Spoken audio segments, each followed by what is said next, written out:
Hello and welcome back to 100% Info.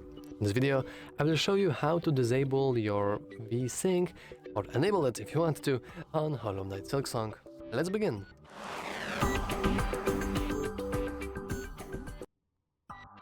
First, we want to head into Options, then go into Video tab, and as a third option we have VSync, and we can turn it on or off. If you don't know what VSync is, it's actually called Vertical Synchronization, and basically it will synchronize your graphics card frame rate with the one with your monitor's refresh rate.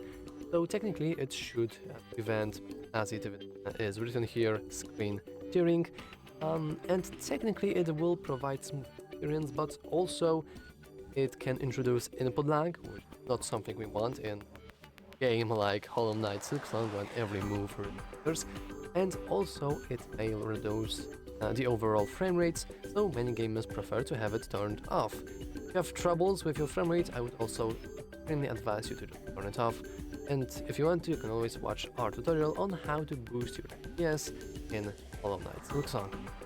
That's all for this video. If you found it useful, make sure to leave a like, subscribe, and as always, thanks for watching.